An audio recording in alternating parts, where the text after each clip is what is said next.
Hello అండి, welcome to Haritha's diaries. So today నేను మీకు చూపించిపోయే వంట పేరు మిరపకాయ బజ్జీ. ఏంటి మిరపకాయ బజ్జీనా, అదందరికీ తెలుసు కదా అనుకుంటున్నారా? ఒకసారి చూడండి ఎలా చేస్తామో. సో ఇలా మిరపకాయలను బాగా కడిగేసి ఇలా చివర్లో ఉన్న తొడిమెలను తుంచేసేయండి. ఎందుకంటే మనకు మిరపకాయ బజ్జీలు మంచిగా స్ట్రైట్గా రావడానికి ఇలా అన్నీ తీసేసేయండి.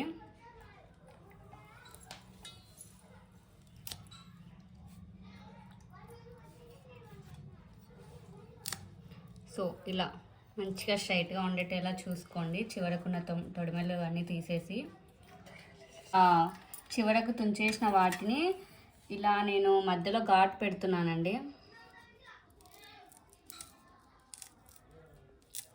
మీకు ఇలా కష్టంగా అనిపిస్తే ఒక పిన్నుతో కానీ స్పూన్తో కానీ అయినా ఘాటు పెట్టుకోవచ్చు. చూడండి ఘాటు మంచిగా వచ్చింది. ఇందులోకి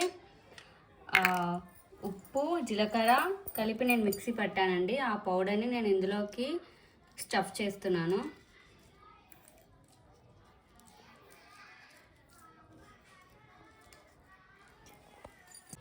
ఇలా ఉప్పు కారం మంచిగా స్టఫ్ చేసుకున్న మిరపకాయలు ఇలా పక్కన పెట్టేసి బజ్జీలు వేసుకోవడానికి కావాల్సిన శనగపిండిని కలిపేద్దాం పదండి. ఇందులో కొంచెం ఉప్పు, అలానే కొంచెం వంట సోడా వేసి వాటర్ వేసి బాగా కలుపుకోవాలి. ఉంటలు లేకుండా బాగా కలుపుకోండి.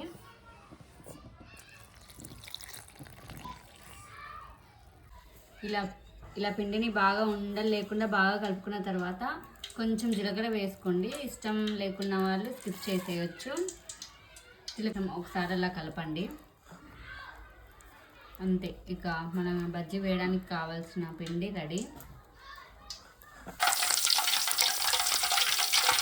ఇలా ఉప్పు జీలకర్ర మిక్స్ చేసుకున్న పొడిని ఇలా మిరపకాయలోకి మంచిగా స్టఫ్ చేసి పెట్టుకున్నాము.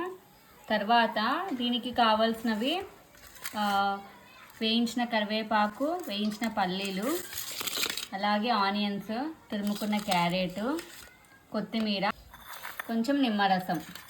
ఇవన్నీ ఎలా వాడతామో నేను చూపిస్తానండి.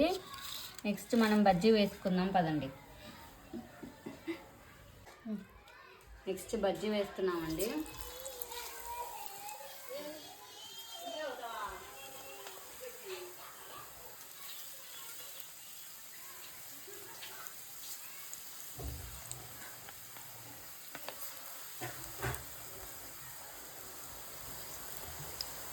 సో ఈ బజ్జీలను అటు ఇటు తిప్పుతూ కాసేపు వేగనివ్వండి.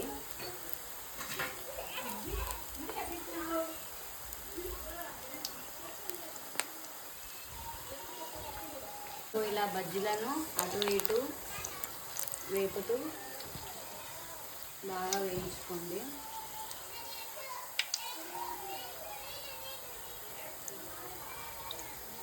సో మన వేడి బజ్జీలు రెడీ అండి.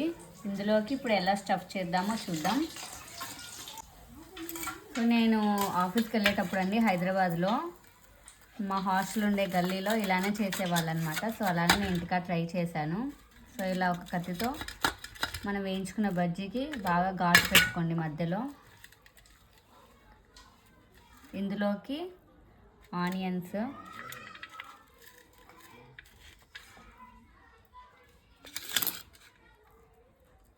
తర్వాత క్యారెట్,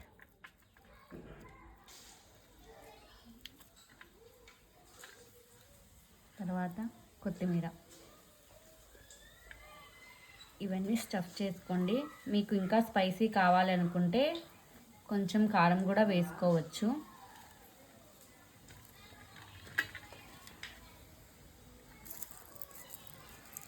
వీటికి వేయించుకున్న కరివేపాకు,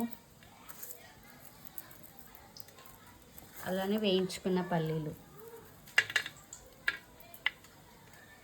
చివరగా ఇలా ఇంకొన్ని ఆనియన్స్, ఇంకొంచెం క్యారెట్, అలానే వీటి మీద నిమ్మరసం అండి. నిమ్మరసం వేస్తే మాత్రం చాలా బాగుంటుందండి దీని టేస్ట్.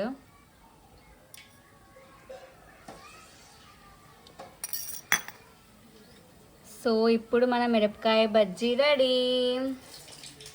దీన్ని ఎప్పుడెప్పుడు తినేద్దామా అని ఉందండి. సరే అండి, thank you for watching and please subscribe to Haritha's diaries for more videos.